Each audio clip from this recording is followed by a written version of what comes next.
마침내 우리는 주님의 기도의 7번째 청원에 이르렀습니다. 저희를 악에서 구하소서. 이 표현을 통하여 유혹의 시간이 올 때 버려지지 않고 악에서 해방되기를 청원합니다. 본디 그리스도 동사는 매우 강한 의미를 가지고 있습니다.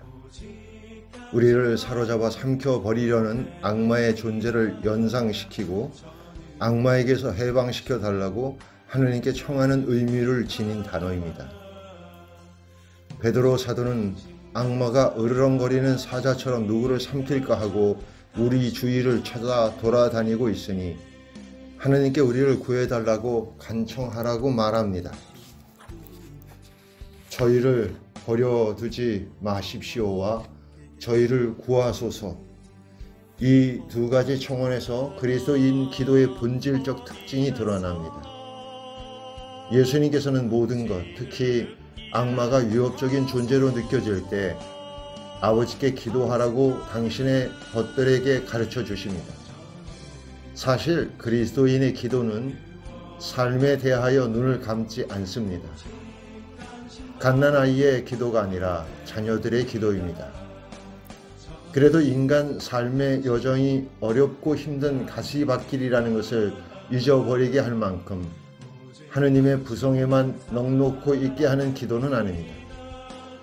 만약 주님의 기도의 마지막 구절이 없다면 죄인들과 박해받는 사람들, 시리에 빠진 사람들과 죽어가는 사람들이 어떻게 기도할 수 있겠습니까?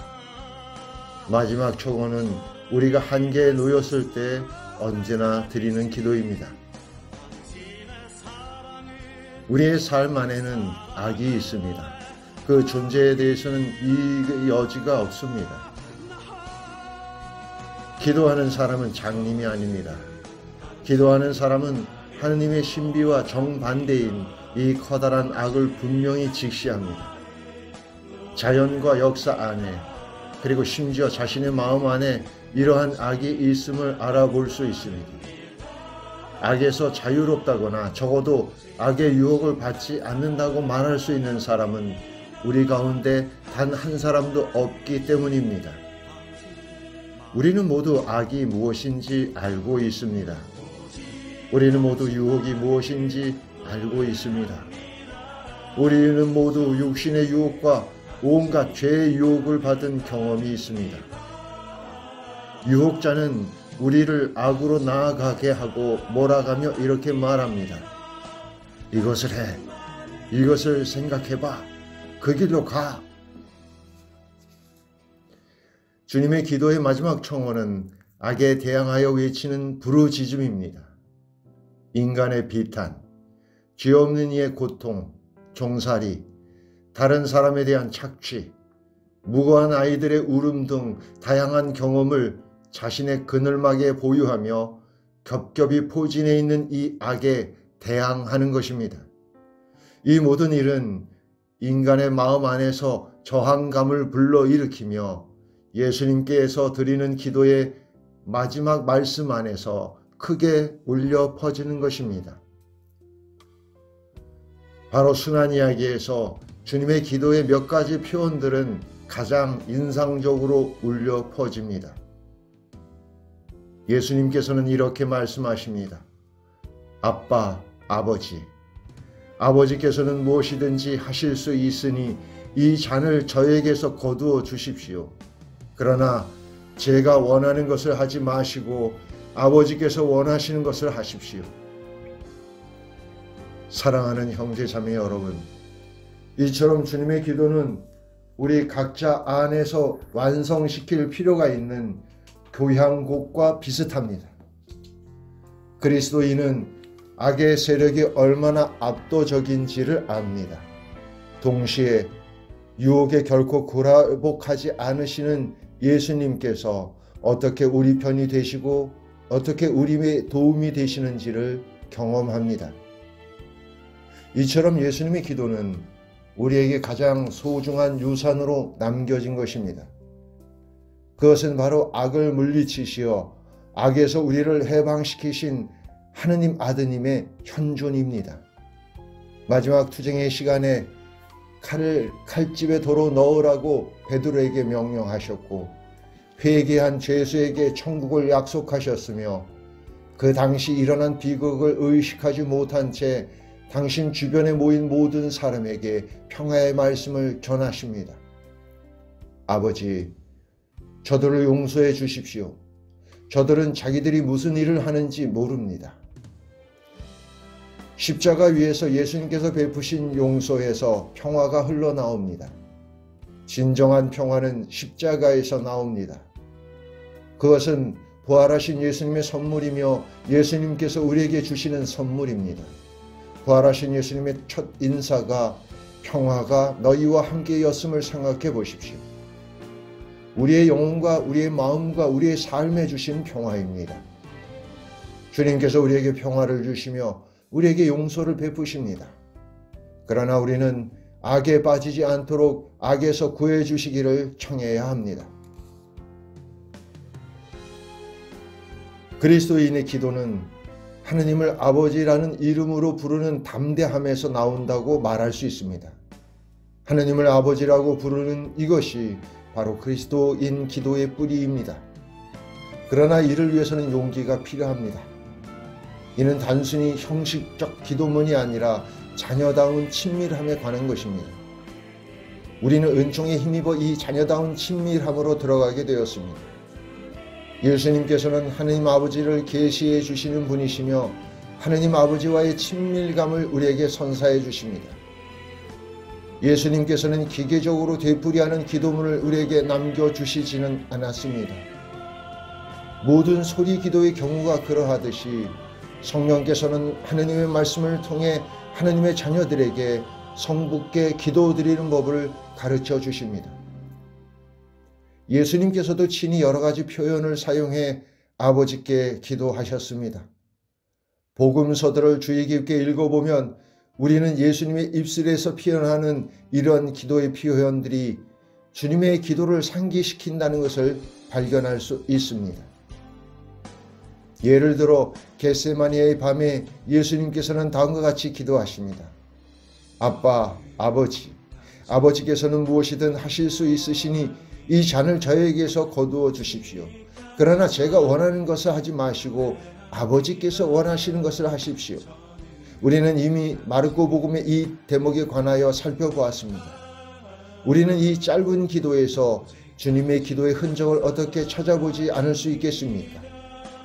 예수님께서는 어둠 속에서 두려움과 번뇌를 느끼시면서도 자녀다운 신뢰로 하느님을 아빠라는 이름으로 부르시면서 아버지의 뜻이 이루어지기를 기도하십니다.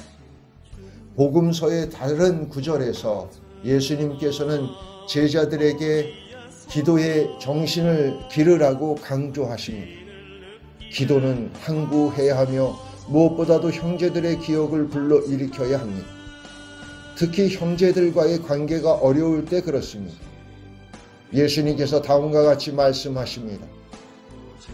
너희가 서서 기도할 때 누군가의 반감을 품고 있거든 용서하여라. 그래야 하늘에 계신 너희 아버지께서도 너희의 잘못을 용서해 주신다. 우리는 이 표현에서 주님의 기도와의 유사성을 어떻게 인식하지 못할 수 있겠습니까?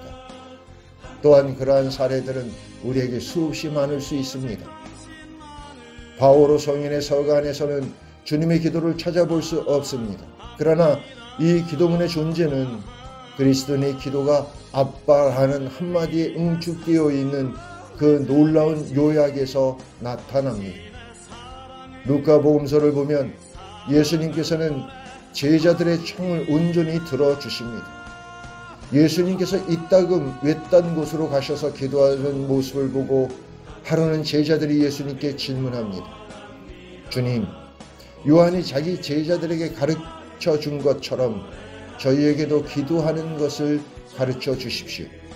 그러자 스승이신 예수님께서 그들에게 아버지께 드리는 기도를 가르쳐 주십니다. 신약 성경 전체를 고려할 때 모든 그리스도인 기도의 첫 번째 주역은 성령이라는 것을 분명히 알 수 있습니다. 모든 그리스도인 기도의 주인공은 성령이라는 것을 잊지 맙시다. 우리는 성령에 힘없이 기도할 수 없습니다. 성령께서는 우리 안에서 기도하시고 잘 기도할 수 있도록 우리를 움직이시는 분이십니다. 우리는 성령께 기도하는 것을 가르쳐 달라고 청할 수 있습니다. 성령께서 기도의 주역이시고 우리 안에서 참된 기도를 하시는 분이시기 때문입니다. 성령께서는 예수님의 제자들인 우리 각자의 마음 안에 숨을 불어넣어 주십니다.